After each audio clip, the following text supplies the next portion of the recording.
حامدا ومصليا ومسلما أما بعد فأعوذ بالله من الشيطان الرجيم بسم الله الرحمن الرحيم ولا تهنوا ولا تحزنوا وأنتم الأعلون إن كنتم مؤمنين صدق اللہ العظیم۔ معزز اور مکرم ناظرین و سامعین، آج ہمارے ملک بھارت کے حالات انتہائی تشویشناک ہوتے جا رہے ہیں۔ جگہ جگہ مسلمانوں کے اوپر ظلم و ستم ڈھائے جا رہے ہیں، مسلمانوں کی جان و مال محفوظ نہیں رہے، ان کی عزت و آبرو داؤ پر ہے۔ مساجد، مدارس اور دینی مقامات محفوظ نہیں رہے۔ آج سے پہلے بھی ملک کے اندر فسادات ہوتے تھے اور مسلمانوں کو جانی و مالی نقصانات اٹھانے پڑتے تھے، لیکن اس وقت جس طرح اسلامی شعائر پر حملہ ہو رہا ہے، اس کی نظیر ماضی میں نہیں ملتی۔ آج مسلمانوں کا خون پانی سے بھی زیادہ ارزاں ہو چکا ہے۔ ایسے حالات کے اندر ہمیں مایوس نہیں ہونا چاہیے اور نا امیدی کا شکار نہیں ہونا چاہیے۔ بہت سارے سیدھے سادے بھولے بھالے مسلمان یہ سمجھتے ہیں کہ اگر ہم حق پر ہیں اور ہمارا مذہب برحق ہے تو پھر ہمیں ان حالات سے کیوں دوچار ہونا پڑتا ہے۔ حالانکہ اگر وہ مطالعہ کریں قرآن و احادیث کا تو انہیں یہ بات معلوم ہوگی کہ انبیاء علیہم الصلاۃ والسلام اور ان کے ماننے والوں کے اوپر اس سے بھی زیادہ سخت حالات گزرے ہیں اور انہیں آج سے زیادہ تکلیف دہ مصائب و آلام کا سامنا کرنا پڑا ہے۔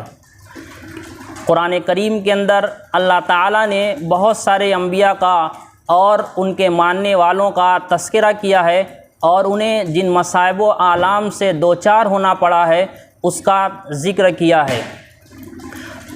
ان حالات کے اندر ہمیں چاہیے کہ ہم خود اپنے اعمال کا جائزہ لیں۔ یہ حالات ہمیں خود احتسابی کا سبق دیتے ہیں۔ آج جو بھی حالات مسلمانوں کے اوپر ملک بھارت کے اندر یا پورے عالم کے اندر ہیں، وہ سب ہمارے اعمال کا ہی دراصل ثمرہ اور نتیجہ ہیں۔ قرآن کریم کے اندر اللہ تعالیٰ نے ارشاد فرمایا ہے وما اصابکم من مصیبت فبما کسبت ایدیکم، کہ جو بھی مصیبت اور جو بھی حالات تمہارے اوپر آتے ہیں تو وہ سب کچھ تمہارے ہی اعمال کا ثمرہ اور نتیجہ ہوا کرتے ہیں۔ ایک جگہ ہے اللہ تعالیٰ کا ارشاد گرامی ظہر الفساد فی البر والبحر بما کسبت ایدی الناس۔ اس لیے ہم سب کو چاہیے کہ اپنے حالات کو اگر ہم بہتر بنانا چاہتے ہیں تو پہلے اپنے اعمال کو بہتر بنائیں، اس لیے کہ کبھی بھی جو ہے حالات بہتر نہیں ہوئے ہیں جب تک کہ لوگوں کے اپنے خود اعمال اور اپنے حالات جو ذاتی ہیں وہ بہتر نہ ہوئے۔ ان اللہ لا یغیر ما بقوم حتی یغیروا ما بانفسہم، کہ اللہ تعالیٰ جو ہے کسی بھی قوم کی حالت کو اس وقت تک نہیں بدلتے جب تک کہ وہ قوم خود اپنی حالت کو نہ بدلے۔ اسی کو علامہ اقبال نے اپنے الفاظ میں یوں کہا ہے خدا نے آج تک کسی بھی قوم کی حالت نہیں بدلی، نہ ہو جس کو خیال خود آپ اپنی حالت کے بدلنے کا۔ اس لیے ان حالات سے مایوس نہیں ہونا چاہیے، بلکہ ہمیں جائزہ لینا چاہیے کہ آخر وہ کیا اسباب ہیں، وہ کیا وجوہات ہیں کہ جس کی بنیاد پر ہمیں آج طرح طرح کے مسائل کا سامنا کرنا پڑ رہا ہے۔ جن حالات سے بھی مسلمان دوچار ہیں یہ کوئی انہونے واقعات نہیں ہیں، یہ کوئی عجیب و غریب حالات نہیں ہیں جو غیر متوقع ہوں، یہ سب کچھ وہ ہیں جن کا تذکرہ اللہ تعالیٰ نے قرآن کریم کے اندر کیا ہے اور اللہ تعالیٰ نے جو ہے پہلے ہی پیشین گوئی کر دی ہے وَلَنَبْلُوَنَّكُمْ بِشَيْءٍ مِّنَ الْخَوْفِ وَالْجُوعِ وَنَقْصٍ مِّنَ الْأَمْوَالِ وَالْأَنفُسِ وَالثَّمَرَاتِ۔ بڑے تاکید کے ساتھ اور بڑے پرزور انداز میں اللہ تعالیٰ نے فرمایا کہ ہم تمہیں ضرور بھی ضرور آزمائیں گے، خوف کے ذریعے بھی، بھوک کے ذریعے بھی اور جانی مالی نقصانات کے ذریعے بھی۔ اس لیے اگر آج مسلمان خوف و ہراس کے سائے میں زندگی بسر کر رہا ہے تو گویا وہ اس آیت کی پیشین گوئی کے مطابق ہے۔ اگر مسلمانوں کو بھوک اور فقر و فاقہ سے دوچار ہونا پڑ رہا ہے تو بھی گویا کہ اللہ تعالیٰ نے جو کہا ہے اس کے مطابق ہے۔